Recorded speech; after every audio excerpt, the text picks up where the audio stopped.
Today, we continue our series on famous sermons that have shaped Christendom. This morning, we're learning from Jonathan Edwards' 1741 sermon, Sinners in the Hands of an Angry God. Edwards became a central figure in what historians later call the First Great Awakening, a wave of intense religious interest that swept through the American colonies in the 1730s and 40s. Preached in Connecticut on July 8th, 1741, Edwards tells his listeners that God holds them over hell much as one holds a spider over fire, and that God abhors them as more loathsome than venomous snakes. His imagery is relentless. Humanity hangs by a thread over eternal flames. God could let go at this very moment, because the sinner's continued existence is an insult to divine holiness. Human beings are utterly sinful and loathsome before God. And the only reason they're not already in hell is because God has chosen, for now, not to drop them.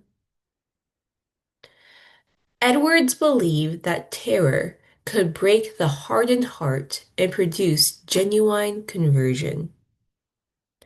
And externally, it worked. People wept, cried out, and begged for mercy.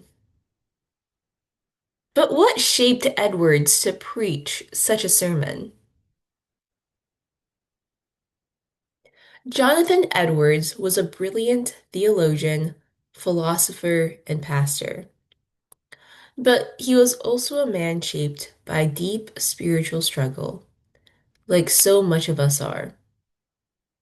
In his personal narrative, Edwards confesses that from childhood, the doctrine of divine sovereignty, especially predestination, used to appear like a horrible doctrine to him, filling him with dread, objection, and nights of existential fear.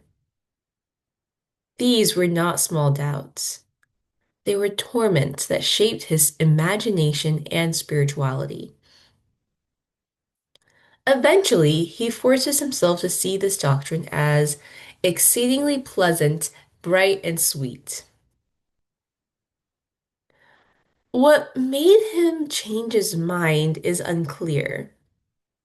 Maybe he thought this was the price of admission to being a Reformed Protestant.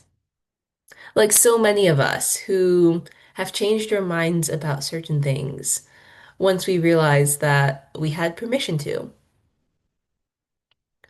Scholars argue that this early turmoil became the emotional grammar of his later preaching, especially his vivid descriptions of wrath, danger, and divine judgment.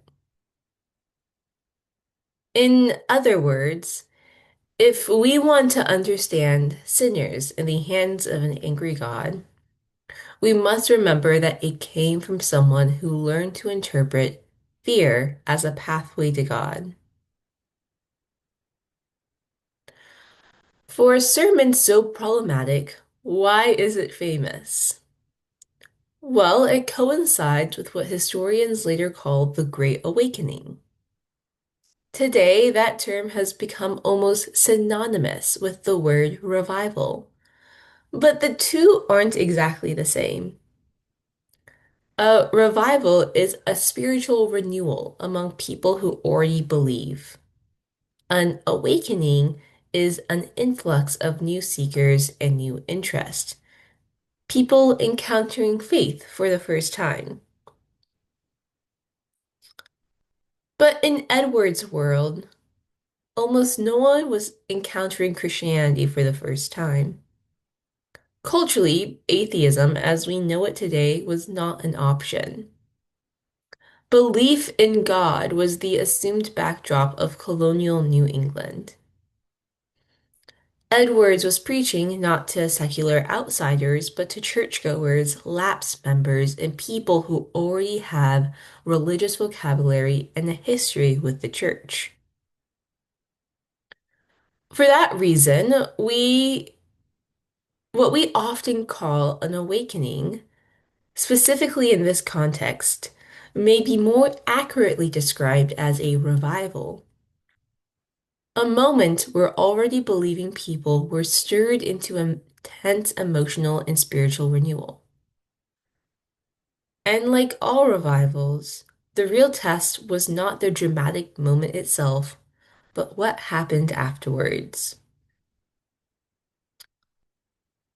It's certainly a complicated legacy, what I'm about to get into, because when Christians talk about this sermon today, they often highlight the good. The crowds crying out for mercy, the conversion, the nationwide attention, the sense of God's immense power. Many still regard the sermon as a catalyst for spiritual renewal, and in some ways it was, but narratives are rarely that simple. Historical records reveal a side of the story we rarely tell. Highly emotional awakenings also created psychological strain, fear, and despair. Edwards himself documents that during the revivals in Northampton, people experienced intense spiritual anxiety, intrusive suicidal commands, and even violent self-harm. After the suicide of his uncle, Joseph Hawley II, who was already overwhelmed by fear of his salvation, Edward reports that multitudes suddenly felt urged to cut their own throat. These were not isolated events. Historians note that revival movements across Britain and America were frequently accompanied by episodes of psychological distress, hysteria, depression, and suicide. In that sense, Northampton was not unique. It was part of a broader pattern in which intense, terror-based preaching destabilized vulnerable minds. We have to remember that spiritual power and psychological harm can coexist. We have to remember that fear-based religion can produce short-term awakenings or revivals, but long-term wounds. And that great moments in Christian history carry shadows, and part of Christian maturity is learning to tell the truth about both.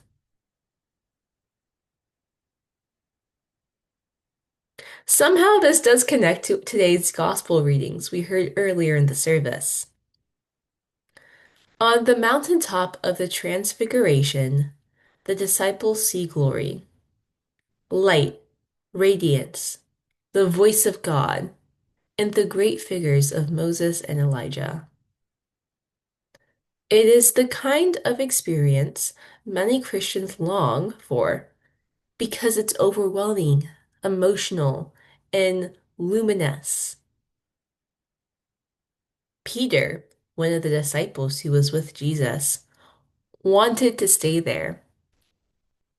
He wanted to build tents and hold on to that moment forever. He wanted to freeze the mountaintop experience so he never had to leave it. We understand that instinct. Much of our Christian culture romanticizes spiritually dramatic moments, what we call mountaintop experiences. Mountaintop experiences harken back to events specifically with Moses and Elijah where they climbed up a mountain and they experienced God. And a lot of revivals and awakenings, these overflowing crowds and emotional intensities often become the things that we celebrate the loudest because it feels like those moments we read of Moses's and Elijah's mountaintop experience. We start to believe that the height of faith and the height of how much our culture believes our faith is measured by how powerfully something feels or how visibly people respond. These dramatic peaks become our gold standard of encountering God. But in that transfiguration story, the mountaintop is not the point. People immediately after the moment of because immediately after the moment of dazzling glory, Jesus walks down the mountain to be with his disciples. The experience was never meant to be clung to. It was meant to be carried into ordinary life. And as soon as they descended, they stepped back into the world as it is. There are 6 children needing healing, disciples struggling with doubts, crowds who misunderstand Jesus. And there was also still the long road to Jerusalem and the long road that Jesus had to carry his cross on. This is where Jesus insists on being found for all of us, not in the emotional spectacle, not in the spiritual panic, not in any fear-driven intensity, but in the quiet companionship of everyday life. This is the heart of the good news. We no longer need to climb a mountain for a spiritual high because God has already climbed down the mountain to walk with us. Our God is accessible. Our God is present, and our God is found in the ordinary, not reserved for the dramatic. The real work of the Spirit happens not at the peak, but in everything that comes after. The reformers that Edward studied deeply understood this. Calvin taught that the Spirit's primary work is not found in ecstasy or in extraordinary moments, but in the sustaining believers through scripture, community, and the sacraments, in the slow and steady formation of discipleship. He writes in his Institute, God has ordained outward means by which he may lead us to salvation. But these he accommodates himself to our weakness, for he does not seek to dazzle us with celestial glory, but to guide us by simple and familiar ways. Yet this quieter pastoral vision was not what captured Edward's imagination when he preached. He leaned instead on the fear-based threads within Calvin's theology, which is itself a mischaracterization of Calvin and other reformers. Their work points far more to God's patient presence than to divine terror. But fear draws crowds quickly, and it's unlikely anyone seeking a mass revival would choose to emphasize the slow, ordinary, faithful work of the Spirit.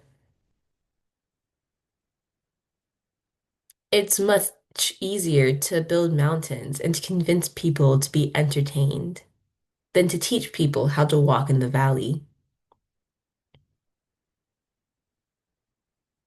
But this gospel invites us to the quiet, to the walk downhill. It invites us to trust the God who descends the mountain and refuses to leave us alone in the valleys. And that raises an important question with this fear-based approach to God. What type of disciples did Edwards intend to form? This is a question I have for the church today in general, Because over the last couple of years, there has been a surprising number of headlines about revivals. The UK Bible Society published a report in April titled The Quiet Revival: Gen Z Leads Rise in Church Attendance, announcing that the church decline in England and Wales has not only stopped but reversed, and that Gen Z is leading the way in showing up again.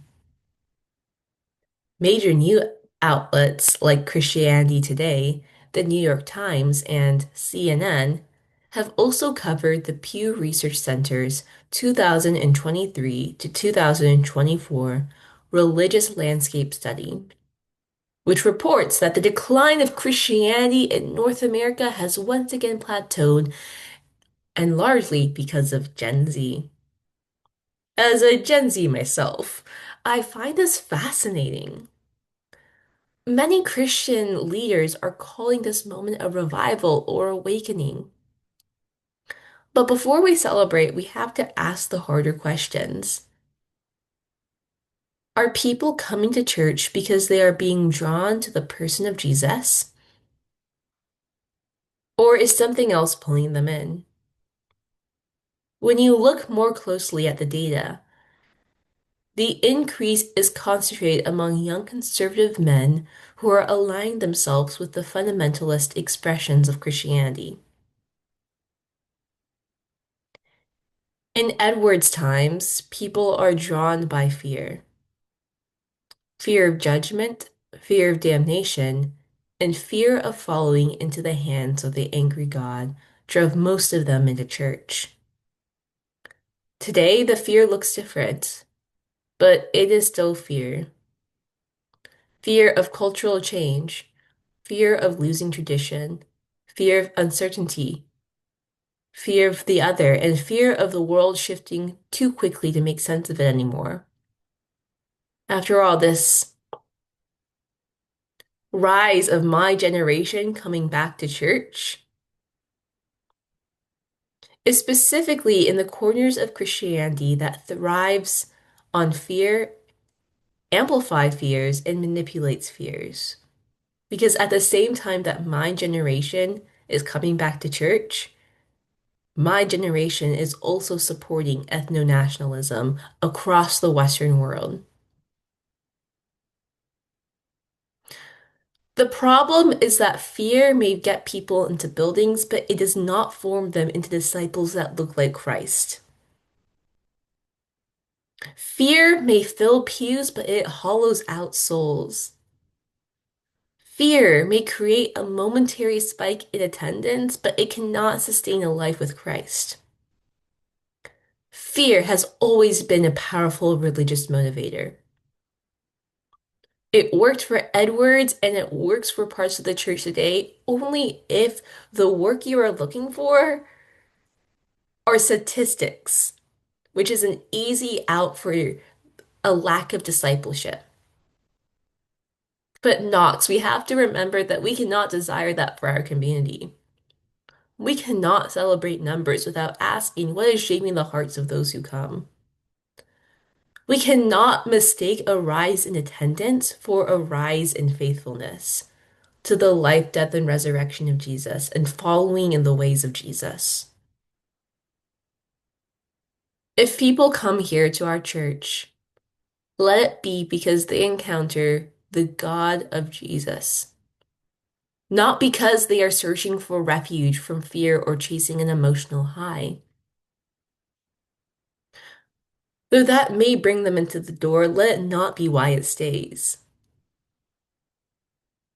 And if that means we never develop some grand legacy like that of Jonathan Edwards, if it means that my sermons are not studied 100 years from now, that's fine. Because the goal of the Christian life is not to produce a spectacle.